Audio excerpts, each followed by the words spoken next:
Kita hidup di zaman di mana semua ini udah terasa sangat mudah dengan adanya bantuan teknologi di berbagai aspek. Kalau misalnya kita pengen makanan, kita tinggal pesan lewat aplikasi. Kalau kita pengen berpergian ke tempat yang jauh, kita udah bisa milih mau naik transportasi moda darat, laut, atau udara. Kalau kita bingung akan satu pertanyaan, kita tinggal buka internet, kita ketik pertanyaannya, kemudian jawabannya bisa keluar dari berbagai macam perspektif. Bahkan sekarang udah ada alat yang mampu melakukan tugas berpikir dalam artian mengerjakan soal-soal yang susah seperti matematika dan fisika dengan sangat mudah dalam hitungan detik. Pelan-pelan, teknologi yang ada di sekitar kita ini bukan cuma sekadar alat bantu aktivitas kita aja, tapi teknologi ini bisa membentuk bagaimana cara manusia modern berpikir. Contoh yang paling mudah adalah setiap kita ketemu masalah, maka hal yang terlintas di pikiran kita kemungkinan besar adalah teknologi apa yang bisa membantu kita untuk menyelesaikan permasalahan ini. Sekilas ini terdengar masuk akal karena memang dari berbagai kejadian yang sudah terjadi, teknologi itu mampu menyelesaikan permasalahan kita dan membuat hidup kita lebih mudah. Tapi justru di sini letak masalahnya.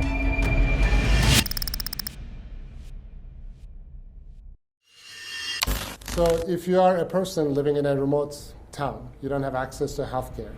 Maybe with artificial intelligence, we can provide through your mobile phone.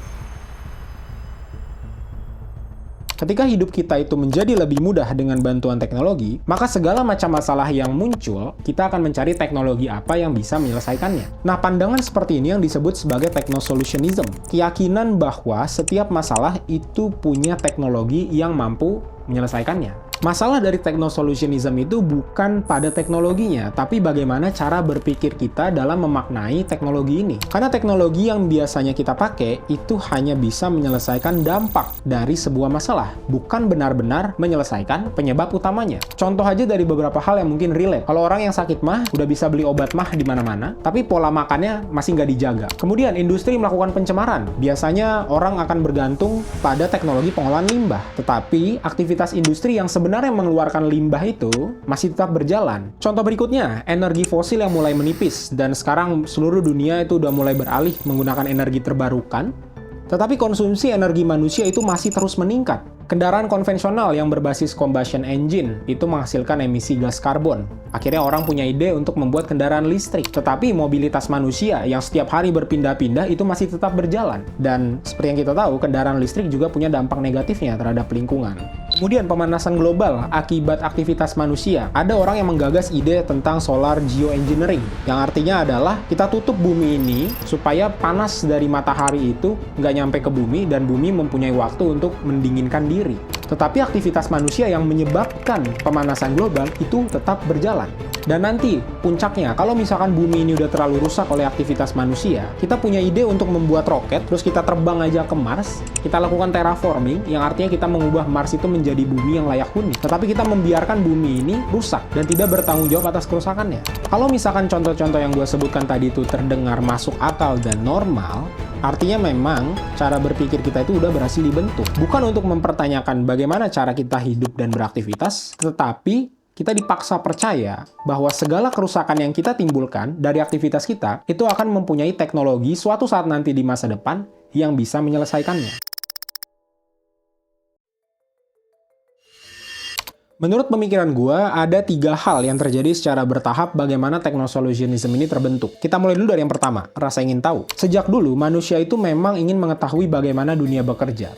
Kita mempelajari hukum gerak planet, kita mempelajari hukum gravitasi, kita mempelajari evolusi makhluk hidup, kita mempelajari mikroorganisme, bahkan sampai ingin mencari materi dasar penyusun dari segala sesuatu yang kita lihat. Hal ini memberikan sebuah pandangan pada manusia bahwa fenomena alam yang terjadi di sekitar kita itu bukan sebuah sistem acak yang tidak bisa dipelajari, melainkan sebuah sistem teratur yang sangat bisa dijelaskan secara rasional dan logis. Yang kedua adalah faktor kebermanfaatan. Setelah kita bisa memahami berbagai macam fenomena yang terjadi di sekitar kita, manusia mencoba merekayasa fenomena ini untuk mengambil keuntungan. Contohnya aja, prinsip-prinsip fisika itu banyak banget dipakai untuk membuat mesin-mesin dan alat transportasi yang sangat memudahkan kehidupan kita. Teori relativitas Einstein itu digunakan di dalam GPS, yang gue yakin kalian pasti pakai maps, at least sekali lah di kehidupan kalian untuk membantu kalian mencari arah ke destinasi kalian. Pemahaman mikroorganisme itu menjadi cikal bakal pembuatan obat dan juga vaksin. Pemahaman akan struktur DNA yang dikembangkan oleh Watson dan Crick itu membuka jalan bagi rekayasa genetik. Dan salah satu yang mempunyai manfaat tinggi dari sini adalah pembuatan insulin oleh manusia. Dan ini udah membantu banyak pasien diabetes di seluruh dunia. Kemudian contoh yang terakhir adalah konsep dari efek fotoelektrik yang dijelaskan oleh Albert Einstein. Itu merupakan dasar dari bagaimana solar panel atau panel surya itu bekerja, dan sekarang ini udah masif banget digunain di banyak negara untuk menggantikan energi fosil. Di titik ini, manusia menjadi sadar. Selain bisa memahami bagaimana alam bekerja, manusia juga bisa merekayasa konsep dari pemahaman akan dunia bekerja menjadi sebuah teknologi yang bermanfaat buat manusia. Akhirnya muncul ambisi. Hal-hal yang mungkin dulunya terdengar mustahil, seperti misalnya terbang ke bulan, pergi ke Mars, melakukan terraforming di Mars, mereplikasi cara kerja organ manusia, melakukan modifikasi genetik, bahkan sampai ke ide membangkitkan orang mati dengan teknologi cryogenics. Hal-hal tadi itu mulai dipandang sebagai hal yang mungkin dilakukan di masa depan nanti. Akibatnya, teknologi ini dipandang bukan lagi sebagai alat bantu, tetapi sebagai bukti bahwa manusia adalah penguasa atas alam semesta ini. Anggapan bahwa manusia adalah penguasa atas alam semesta yang posisinya itu di atas makhluk hidup lain disebut sebagai paham antroposentrisme atau antroposentris. Sikap antroposentris ini terlihat jelas dari bagaimana cara manusia itu memperlakukan alam. Kita melihat hutan bukan sebagai ekosistem yang hidup, melainkan sebagai lahan kosong yang menunggu untuk ditebang dan menunggu untuk dibuka. Kita melihat lautan bukan sebagai rumah bagi jutaan mikroorganisme, melainkan sebagai tempat untuk membuang limbah. Kita melihat hewan bukan sebagai makhluk hidup, melainkan sebagai objek yang bisa dieksploitasi, yang bisa dimanfaatkan, yang bisa diuji dan bisa dipamerkan.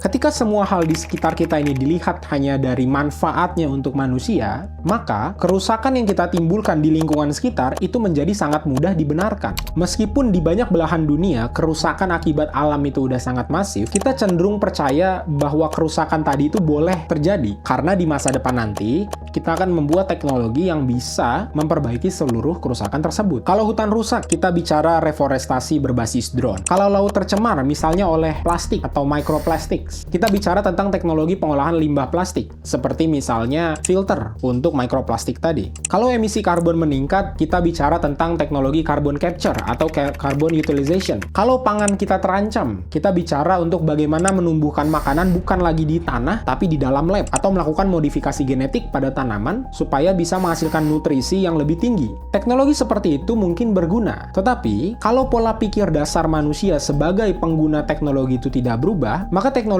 ini bukan jadi solusi atas masalah, justru dia cuma akan menumpuk masalah-masalah tadi yang nanti di masa depan bukannya beres, tapi itu malah akan meledak. Dan ketika masalah ini meledak, maka kehidupan manusia gue yakin akan menjadi sangat kacau. Menurut gue, masalah yang paling mendesak di abad ke-21 ini adalah bagaimana kita menyelamatkan bumi dan orang-orang kecil yang terkena dampaknya akibat aktivitas manusia yang merusak. Sekarang gini, logikanya itu sederhana. Penyelamatan itu tidak akan ada tanpa pengorbanan. Berarti sekarang pertanyaannya adalah, siapa yang harus dikorbankan? Melihat realitas hari ini, solusi yang ditawarkan pemimpin global dan kaum kapitalis itu mengorbankan bumi dan orang-orang kecil. Sedangkan yang diselamatkan adalah perilaku konsumtif mereka. Sebenarnya kan logikanya bisa dibalik. Daripada mengorbankan bumi dan orang kecil, dan menyelamatkan perilaku konsumtif, yang harus dilakukan adalah mengorbankan perilaku konsumtif untuk menyelamatkan bumi dan orang-orang kecil.